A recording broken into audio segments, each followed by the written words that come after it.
Mediang tabi ba pung nama pu Gorbachov na han mukta da taram nok cheri. Ngasi ki video sidi Bluetooth speaker pai dagi pikpa mini Bluetooth speaker amakaki video ni hai ba video su meng tabi ba singna video sibu loi ba pau tang meng tabi channel asibu subscribe to ba singna su channel asibu subscribe to sin biram ngasi ki video si mata ngasi ta hujari video sibu loi ba pau tang meng tabi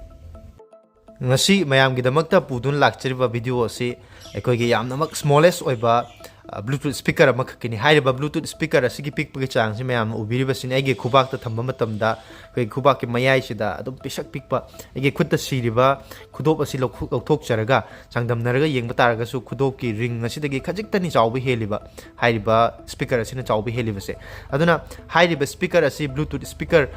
oiba taraga su picture ba taraga su sound quality da de dumak phaba isai taba gumba yamna su nungai haijaba tare bass su dum thille aduga hairiba speaker asi apna big big chang da khoi ki pocket ta hap ga chat matam speaker yawi have se khangwei haija batare hairiba speaker asi da branding oina JBL di thai adu masi asengba JBL gi speaker di natte hairiba si khoi gi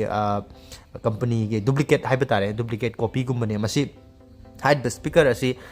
sai thar kan da kamai toge masi gi makhona se hauba hauda bai bu mayang gi da makta amtang sai amtang play tawraga taminase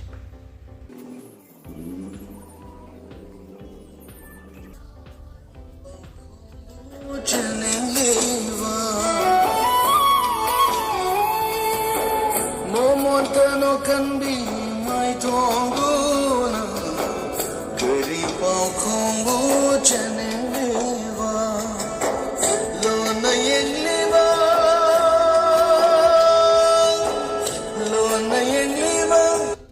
hairiba speaker sigi sound quality se mayam na sei se taba matam da dum khangbiram gani speaker asi picture ba taraga su dum makhon se hawi sei taba itomta khoi gi achik mama phama ma daga phamma ga sei taba gi damak ti am nungai ni hajaba tare hai be speaker asi mama su yam hong ba lupa jamnga gi makha da Amazon da uba phangbi gani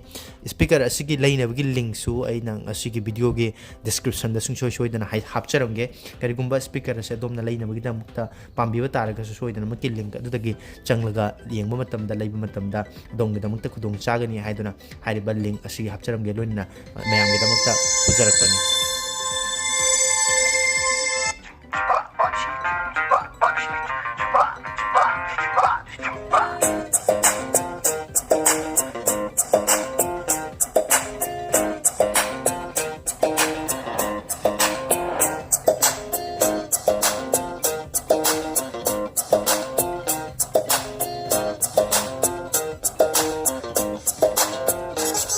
hairiba speaker asigi quality asi sei matek sing asi taba matamda mayamna soidana maki khangbiram lagani